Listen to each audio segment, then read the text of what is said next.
Anyway, welcome to our third day of our Wellbeing Week. It's absolutely lovely to see all of you here this afternoon. And today we are really delighted to have Shalom Lloyd, who is the founder and managing director of Naturally Tribal Skincare. She is a member of the Milton Keynes Chamber, and we're delighted to have her here to talk about mindset today. So I will pass over to Shalom and we can get started. Thank you, Kate. Can everyone hear me okay? Fabulous. It's really great to be here. Thank you so much all for joining. My name is Shalom Lloyd, and I run 2 young businesses here in Milton Keynes. Now, just to put a disclaimer out there, I am not a psychotherapist, nor do I have any qualifications or accreditations in the well-being mental health sector. I am a wife, I am a mother, I am a scientist, but I am also a fellow business owner or business person who has faced obstacles and challenges, no more, than most of you out there. So today, my approach to this is really to share my journey, one that's really allowed me to look back and retrace my steps and realize that my state of mind and how it's triggered and shaped my actions and responses to certain situations, and how it demonstrates the power of thought and belief. So this is just my personal journey, and I hope that you'll take something out of it today. I did prepare a few slides. Normally I don't like slides, but I did prepare a few slides after speaking with Kate. So hopefully I can share my screen. I think I can. I hope you can see it. I'll make it into a slideshow. Right, so these are the 2 businesses I run in Milton Keynes, Naturally Tribal Skincare and a company called EMQT, Emerging Market Quality Trials, and I'll explain what those are in a little bit. And I don't know how I came up with this title, but it's very long-winded, but it's really all about our mindset, my mindset. And as I said, I'll take you through my journey. So this is me. I'm the founder of Naturally Tribal Skincare and the co-founder of Emerging Markets Quality Trials. I've spent the last 24 years in the clinical development, drug development arena. I love the pharmaceutical industry. I'm a pharmacist by qualification.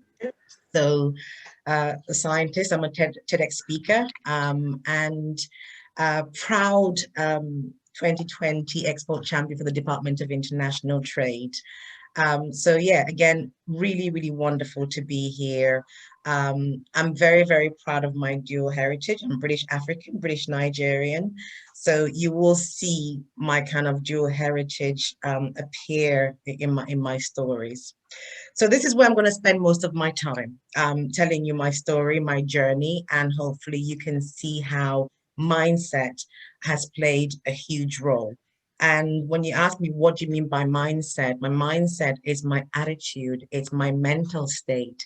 It's my view of the world. It's my philosophy in life. It's my state of mind, really.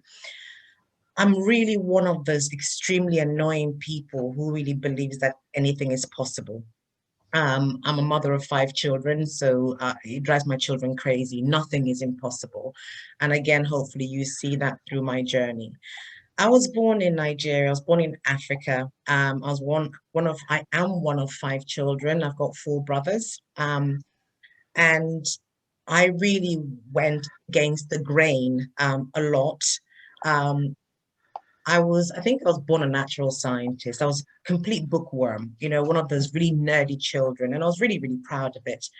At the age of 15, I had gotten admission into the Federal University of Technology in the eastern part of Nigeria to study industrial microbiology. I didn't know what it was. And after a year at uni, I filled out an application form for a scholarship to study pharmacy in the former Soviet Union. My parents gave me a choice. Your brothers are in the UK studying. You can go to the UK, or, you can apply for this scholarship. I actually thought 4 brothers, I can get away from my parents, I can get away from my brothers, I'll go to Russia. And I got in. So at the age of 16, I was on a plane to Moscow, to a country where I didn't speak the language and I didn't know anyone. All I knew about Russia was that it was cold. Really, that was it. So I got to the former Soviet Union. I have to say, this is what shaped me as a young woman. Getting to Russia was, it was hard. I don't want to make it sound easy, but it was amazing. It was fun. It was different.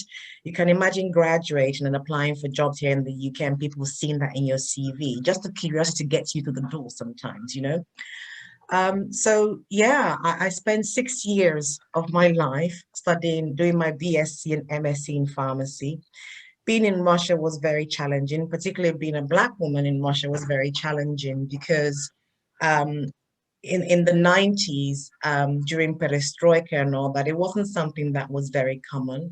So you faced, or I faced the whole you know, racism and all that, and I got used to being the word abizyanka, which meant monkey. You heard that almost every day of your life, which was crazy. But it was one of those things where you sink or swim, right? You either let it wash over you or you kind of let it hang on you and weigh you down. So after 6 years, I came back to the UK. So let me backtrack a little bit.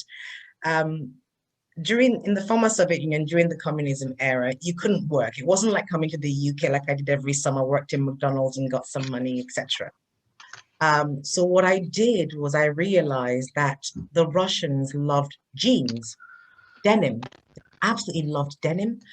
So I would, twice a year in the 6 years I was there, I would travel from Kharkov, the town where I was, 12 hours on the train to Kiev, and then from Kiev to Berlin, and then from Berlin to Warsaw, from Kiev to Warsaw, then to Berlin, to the Hook of Holland, and then get the ferry from the Hook of Holland to Harwich.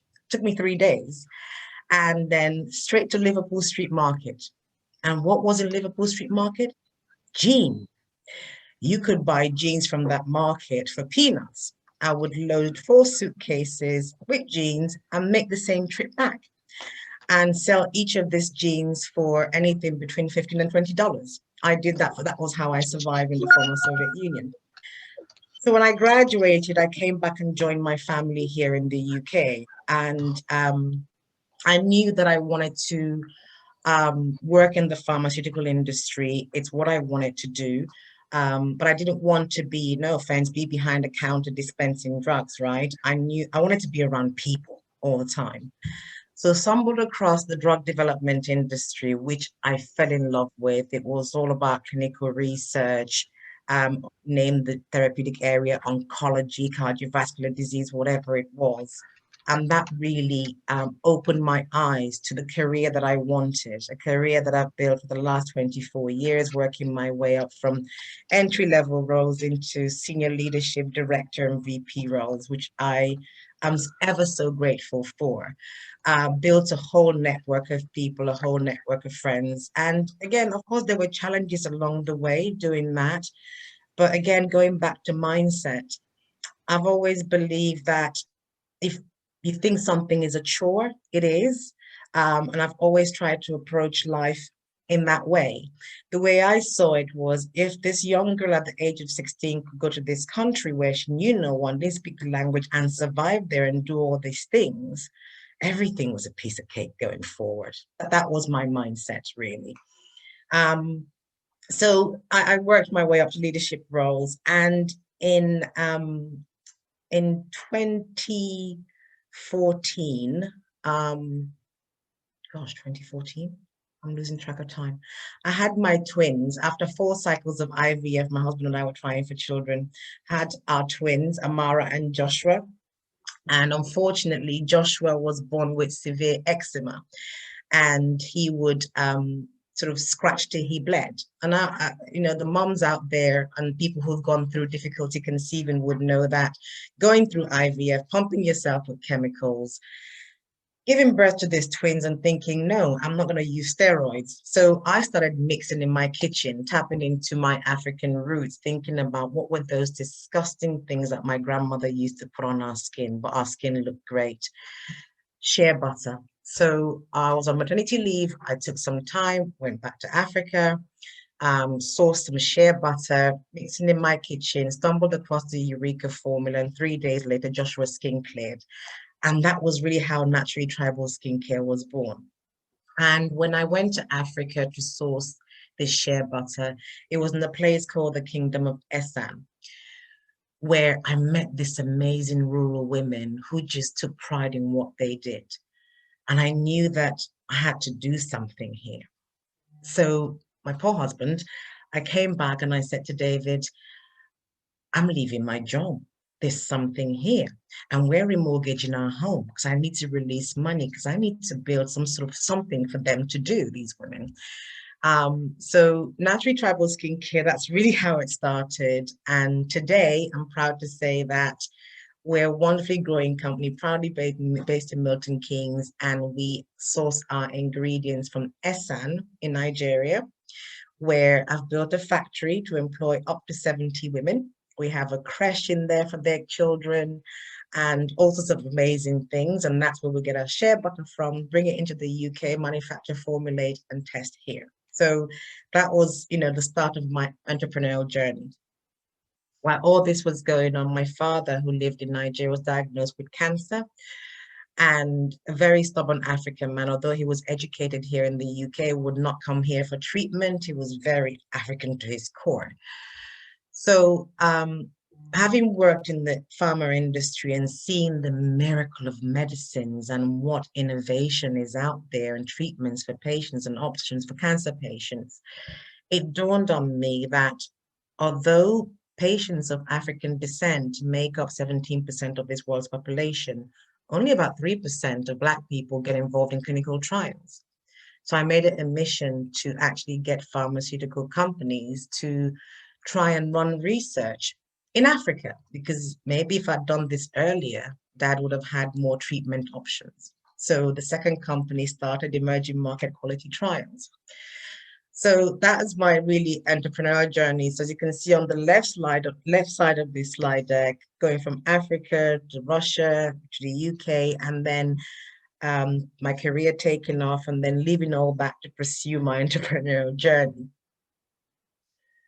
But, talking about mindset, I think 2020 has been the biggest challenge of them all. If you think about everything I talked about, maybe making it sound blasé or rosy and cozy, there were challenges, but oh my goodness, I don't know if I'm the only one, but 2020 has challenged everything I believe in, really.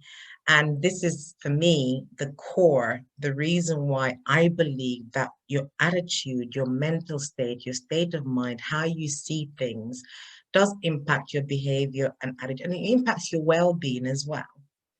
February of this year, 2020, I buried my father. March of this year, I buried my sister-in-law. We had traveled with my sister-in-law from the UK to go for our father's funeral, and unfortunately, she passed away there. So we went to bury one, and I came back with another one. So it was a family disaster, February, March this year. And then what happens after that? We had lockdown 1.0. COVID came in and, just hit us right there. But again, you're a mother, you're a wife, you're a business person. What do? You can't crawl under a blanket and say, you know what, I just want everything to go away. Although I remember really praying and saying, why can't the world stop? Just stop. The world cannot just go on. My father's dead, my sister-in-law, everybody has to stop. And it did stop. COVID just stopped it and had its knock-on effects. But I try to look at the positive side of things. It gave us a chance to just stop and breathe a little bit. And while we're dealing with all of that, what happens? Black Lives Matter kicks in. And you think, oh my God, whatever next? My husband is a wonderful, amazing man. He's my rock. My husband is white. I'm a Black woman. Our children are mixed race children. So, of course, when you think about Black Lives Matter, you think about all the movements. People don't actually think about how does it impact the family unit, right? Then you have your children saying, well, so what does this mean then? Which camp do I belong to? You know, do I go by how society sees me? My 16-year-old saying, well, Obama is the first Black president, right? So, but his mom's white and his dad's Black. So he's mixed race. What does that mean? You know, for me, I'm neither here nor there. So we had all these amazing discussions at home, you know, where we laugh at my husband and say, well, you're the minority in this house, mate. You know, it was in the midst of chaos, it was yet more chaos, but absolutely beautiful. As a business person, I had the challenge from my community, the Black community, saying, well, you have to your products should be for your, you know, for your community. I'm like, absolutely not. It represents my family, all skin types, all skin tones. It's diverse in itself. So you had all these little challenges that you just didn't preempt and all these conversations. But that's the good thing about it. It's the mindset that people have. It has to be conversations, having conversations and bringing those topics to the fore where we can talk about them, ask questions about them, discuss them, have that mindset. I know people talk about fixed and growth mindset and benefit mindset. I don't care about all that. Just be open and honest. And you know what? Be open to being challenged and be open to challenging, because sometimes people ask questions because they don't understand. So if we don't have those conversations, then what happens? So then what happens next thing we go is lockdown 2.0, which is where we are today.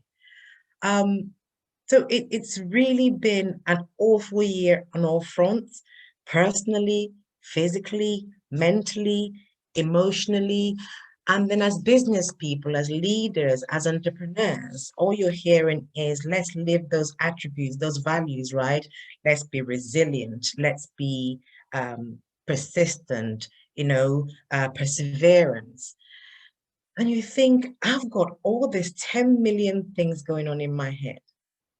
But mindset, the way we see it, the way we think, the way you get up in the morning, what you do. Today, I cry when I want to. I sleep when I want to. You know, I can work 24 hours if I want to. I still am a workaholic. But I've realized that, yeah, when people say life is too short, it really is indeed too short.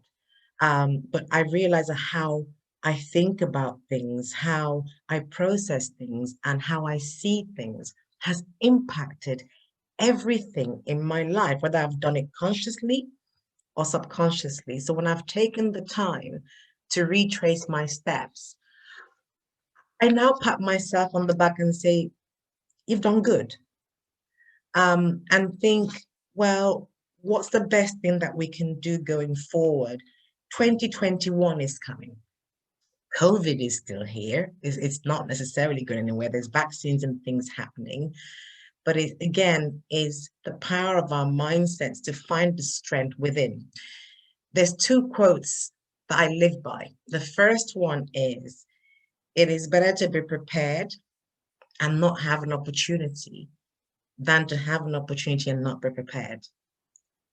I'm always prepared. I'm not really sure what for half the time, but it's like, you know, right, let's go. But don't forget, if I'm not in the mood, I won't do it. If I want to sleep, I'll go to sleep. And the second quote that's really close to my heart is, start by doing what is necessary and then do what's possible. And before you know it, you've conquered the impossible. The journey I've just taken you through, that quote has been, although I didn't know it at the time, it was St. Francis of Assisi. Start by doing what is necessary and then do what is possible. And before you know it, you've conquered the impossible. I'm not trying to conquer the world. I'm trying to take baby steps every single day. I'm trying to do things that have an impact, things that make me happy. I'm a great believer in the harder you work, the luckier you get.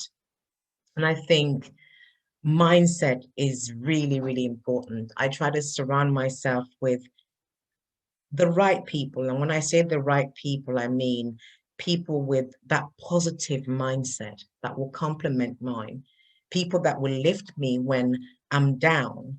I'm learning more and more to celebrate those successes. When I start by doing, what is necessary and I do what's possible, I'm celebrating those mini impossibles that I have conquered.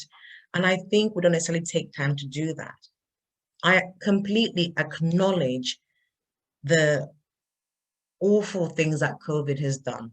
I have friends whose businesses have disappeared just like that. But when you look around you, you do have to hold on to the positives. You do have to have that mindset and focus on things that actually make a difference and make you happy. They say a picture speaks 1,000 words. So I'll show you. This is Esan. These are the women, Esan women who are, during the collection season. The collection season is from April through to August, September. And COVID had hit us this season. We completed all the 3 buildings for the factory. And this was the women, we had to make them masks. These are poor rural women. So whether COVID or no COVID, they were going to go out and collect these nuts. So we thought we can't stop them, but let's at least help them to be safe while they're doing it. And health and safety was very important to me, which they found really, really strange because they've been doing this for generations, right? And this was last year, March last year, there was we trained 350 rural women in Esan on health and safety. It was one of the most difficult things I've ever done, but the most exhilarating, the most fun. And going back to mindset, when I look and think about these women and I think, oh my goodness, some of them don't know where their next meal is coming from.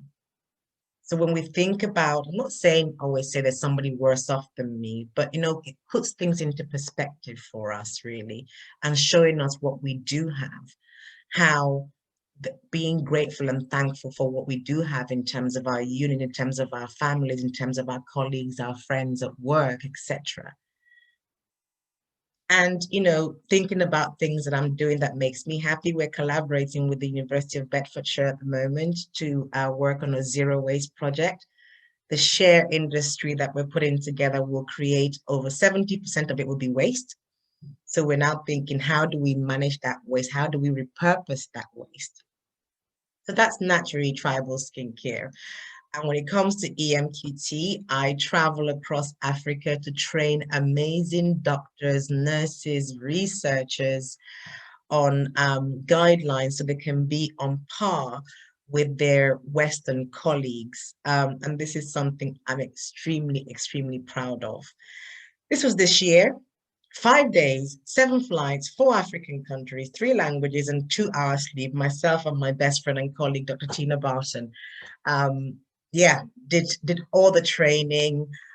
Again, state of mind, attitude, your philosophy, your beliefs, how you can either see doom and gloom, or you acknowledge the doom and gloom. I'm not saying forget it, but actually find that power within to actually do what you love, what you enjoy. And even if you're in a role that you absolutely detest, it's finding something in that, a little source of joy in that, that you can hold on to. And for me, it was all about the patients, actually finding miracle medicines and giving people who wouldn't necessarily have access to medicines, giving them that. So for both of my businesses, what gives me joy is having that mindset of purpose. It was important to me to build something that meant something that will make a difference. I don't have a charity, so profit is still at the core of everything I do, right? So it's important for people to realize it's trade, not aid, because I think when people think about Africa, they think about aid. It's always about trade, so running a profitable business. And then the biggest one is impact. Impact on myself to start with. People might think it's selfish, but when you're on a plane and they say, put on your own mask before you help somebody else's, you're going to look after yourself. before you do that for anybody else. So impact on myself, on my family, on my community, on my company, on my staff, on our planet, really. So mindset for me is really, really key. I believe in making the impossible possible. And it's not anything earth-shattering. Even the little things count. Helping my 6-year-old twins with their homework during lockdown, that was a nightmare. I have a newfound respect for teachers. Yeah, you know, so those little victories, I think are very, very important. So for me, mindset is critical. Mindset is key. Mindset is everything. I know I've waffled on for quite a while, so I am going to stop there. Hopefully that's okay, Kate, and really hopefully stop sharing now and kind of have a conversation. Like I said, conversations are everything to me. I think please feel free to ask absolutely anything based on what I've talked about. Having those conversations is important. Is that mindset shift as in, oh, there's some taboo things and taboo subjects. You know, we're all people. We're all in the same boat. Oh my God, have I just wanted to know if there's any tribal food that's kept you going. Like, I don't know how you managed to achieve all those things. There must be some secret energy source you're tapping into somewhere. It's just, Greg, honestly, it's just state of mind, which is why I kind of agreed to do this talk. It's just I told you in the beginning that I'm very, very annoying. You can ask my husband. I'm one of those people that I wake up in the morning and I think, right, okay, so it's going to be a good day. It's going to be a great day. And end of the day, I've made no single sale today, but I'm still thinking it's going to be a good day. I'm going to find a reason to be happy today. But at the same time, for me, it's very important to acknowledge when I'm having a downtime and bad day. And I think it was last week, Tuesday, I said, right, I'm going to bed and I'm going to watch The Crown from start to finish. And that's what I did. I switched off my phone and thought, nope, not doing anything today. You know, not answering the phone today. This is just me. Because that was my state of mind. I just wanted to switch off and just be. You do have those mixture where you have those days when you are, you know, on it and you wake up, like you said, you know, bouncing out of bed, I can imagine. And I was like, right. But also, like you have those days when you think, actually, no, I don't want to do this today. I want to just zone out on The Crown. Don't spoil the end. I'm about 2 episodes from the end of the last season. That's right. Love it too. So is that a sort of thing you would do? Would you go to, would it like a box set your way of just switching off, or is there other things? Do you do other things like maybe listen to music or? Yeah, I wanted to, what I really wanted to be growing up, I wanted to be a dancer. That was a passion. But when you have 2 African parents where education is everything and no child in this house is not going to university, you go like, dance, what is that? What is dancing? How much does that make you? You know, you hear that and you think you had no option. So I now dance quite a lot. Dancing makes me happy. Listening to music makes me extremely happy. I'm a very lazy reader. I used to love my textbooks. Quite boring and nerdy, I know, but now it's audiobooks. Any recommendations I get, and yes, box sets. I love box sets. I must admit that's something that I'm drawn to, probably more so in lockdown, because there other than your exercise, there is nothing really to, you can't just say, oh, I'm gonna go and visit that place today, or I'm gonna go shopping, or I'm gonna get my hair done. At the moment it's a bit difficult, isn't it? Okay, so Sonia has her hand up. Sonia, would you like to ask a question? Yes, hi. Your story was really inspiring. I just wondered, with your positive mindset, are you familiar with like the law of attraction? Is it something that you actively seek to be positive and find ways to do that? I mean, because for a lot of people, it is very difficult, and I, for one, are quite familiar with the law of attraction and practice it daily. Sonia, you're absolutely right. Great question. I'm very familiar with law of attraction, you know, the secret, and I have seen it work. It's not something I fly out there and talk about the law of attraction, but it's something that I do live by because I have seen the results of it. And I find that anything I've approached with a lot of stress and anxiety, it doesn't seem to work. You know, but when I've approached things with an open mind, when I've approached things from a positive place, like I say, even waking up and thinking it's going to be a good day today, and it just seems to have this ripple effect on my entire day, and on my children.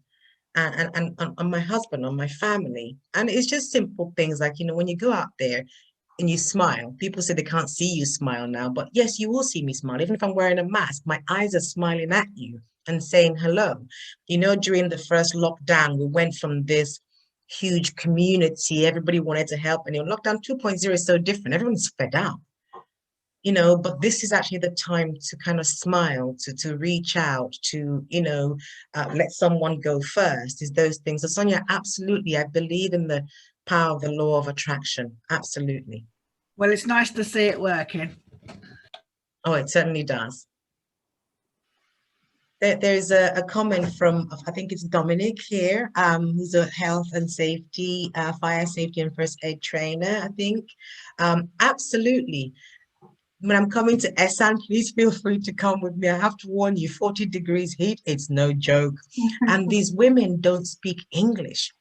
And we have a translator. And, you know, you go in to train them about how to don't pick up any more than 20 kilos of this shea nut, you know, and you have to kind of demo what would happen if they picked it up and the whole, you know, and then they're laughing. Like, it's amazing. It's a whole different experience, and it was quite life-changing for me every time I go there.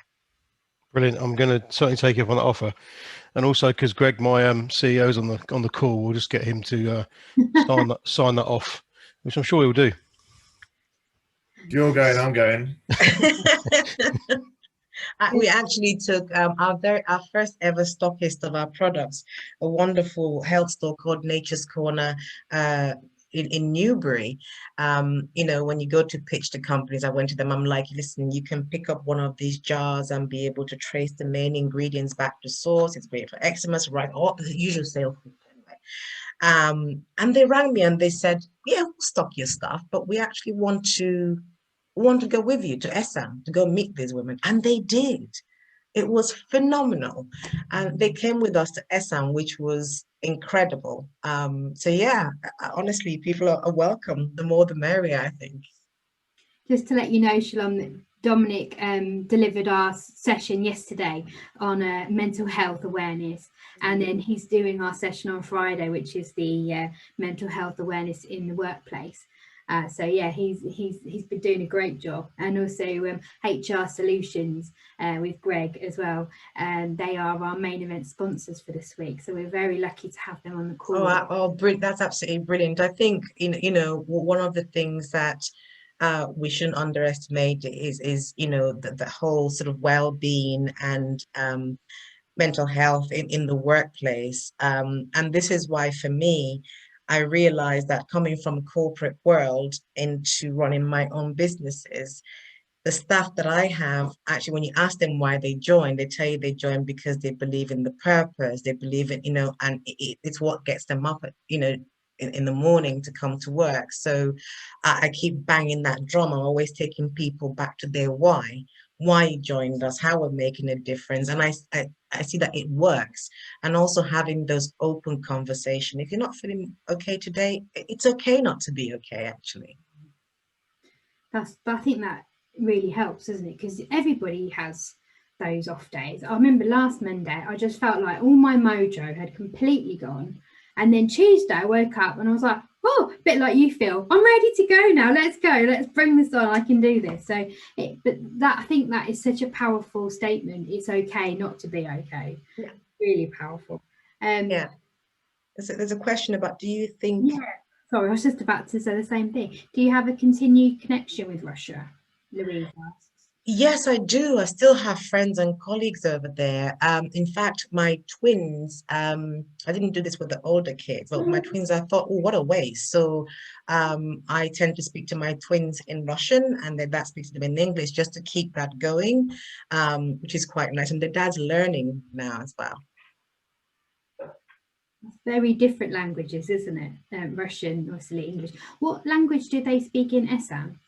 In the Nupe, it's a Nupe language, and my family comes from the eastern part of Nigeria. We speak a completely different language, Igbo, but because Esan is in the middle belt, they speak Nupe. Like, huge, massive multi-language is in your house then. It is. It's actually quite crazy when I speak to my mother. I speak to her in Igbo. When I speak to my other sister-in-law, who actually was in Russia. My brother met her when he came for my graduation. We still speak and communicate in Russian, and of course in English. So it's all, great. Amazing. I love that. Anything else? So Sonia added that it's really worth watching The Secret on Netflix. Is The Secret? It is that, yes, The Secret is a good one. I mean, it can be a bit is it the same book? Yes, that's the one. Yeah, that's the one. It's really bad. I've never read it.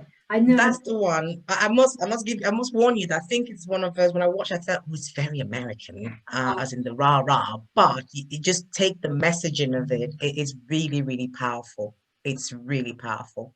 And yes, Sonia, Dare to Dream, I've seen that as well. Okay, interesting. Lots of people in the chat saying that thank you for sharing your story. That is a very inspiring and deeply personal story. Thank you for sharing that with us. No, my pleasure. It's lovely. Has anybody else got anything else that they would like to add, or just... There's a question there. Do you think people either naturally have a positive mindset or don't?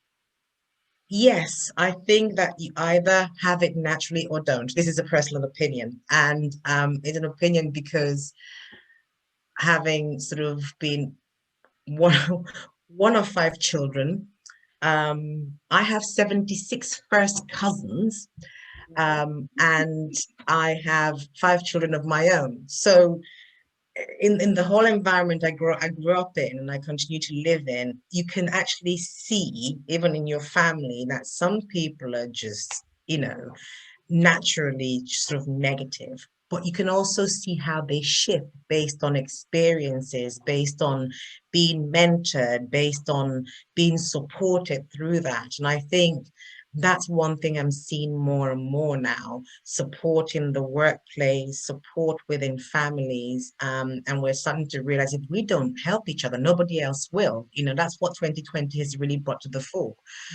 So I do believe that some people are naturally positive, and I hope I can put myself into that category. Like I say, I can be so annoying, and sometimes I know people want to take my Duracell batteries away. Sometimes I want to take my Duracell batteries away. But yeah, I do think that you can be naturally, have a natural sort of positive mindset, yes. Another question came in. Were you able to keep your son's eczema away permanently with your Yes, it was wonderful, because the reason why I started mixing with shea butter in my kitchen was because growing up, our grandmother would, we used to laugh about it, thinking you go to school and you look like somebody can fry an egg on your face because you're so shiny and oily.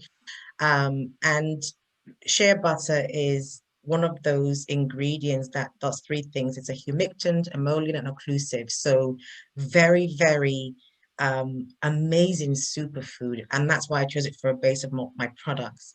And within 3 days, Joshua's skin just, cleared. And try testing it on friends and family to start with, and the company growing. I actually appear on a channel called the TJC Shopping Channel once a month, and we sell between 350 and 500 units. I'm on air for an hour. And the great thing about it is not just great that you're shifting products, but I've been on there since September 2018.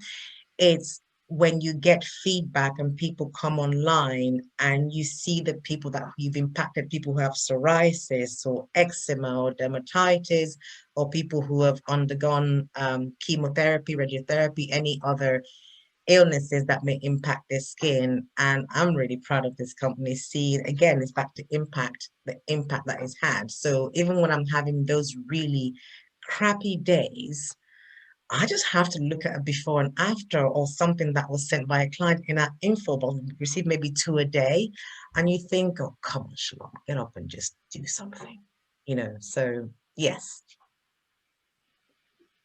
Awesome. Slightly bit of a personal question from me about the creams. My daughter has eczema, but she also has a nut allergy. So Very good question. Is that suitable? Yes. So shea butter is a tree nut, right? So usually people with peanut allergy and different nut allergies is usually okay. So we'll recommend a patch test. Now she really has a bad allergy. She really is badly allergic to nuts, because it does have shea butter and also coconut oil, and the one suitable for kids. And I will do a patch test or stay completely away. I get that question all the time, but most of our customers who have nut allergies, particularly kids, it's usually okay with them, but a patch test is something I recommend. Thank you. Anything else anyone would like to add?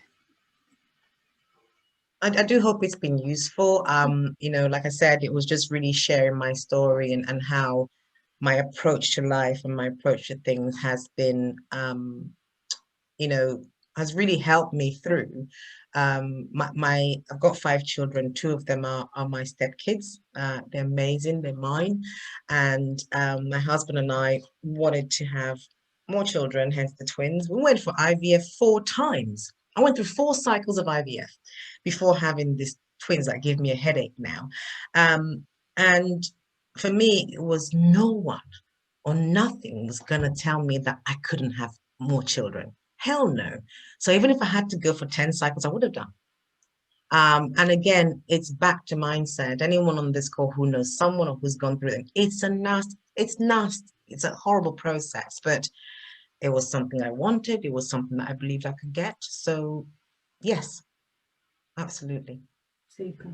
And Sonia asked about your website details, so I've just popped that in the chat for everyone to see if they would like to have a look themselves. And also it's got, I can see the website in front of me, it's also got about the story of reading about the empowering African women that Shalom has shared with us as well. So it's not just about buying the cream, although I'm sure she'd love it if you did. Absolutely. Just, follow us, whatever it is. For me, it's about really, again, it's live and let live. I think I do love talking to people. I do love sharing my story with people. And I think I've just put in that in the chat box. That was my TEDx talk that I did last year, a couple of years ago, I can't remember now. So yeah, again, it does tell the story of mindset. It really does hone in on the story of mindset. Yeah, I watched it and it was very good, very, very inspiring. Thank you so much for being here today. It's absolutely been a joy to listen to, and I feel just your positivity just radiates even over the screen. I almost wish we were in person, because I feel like it'd be like infectious. It'd rub off on us and we'd all walk out smiling, and that's just absolutely brilliant. Thank you so much for being part of our Wellbeing Week. Thank you to everyone for coming, and if you'd like to book onto any of our further sessions, if you're not already booked onto, please give me a call or a message.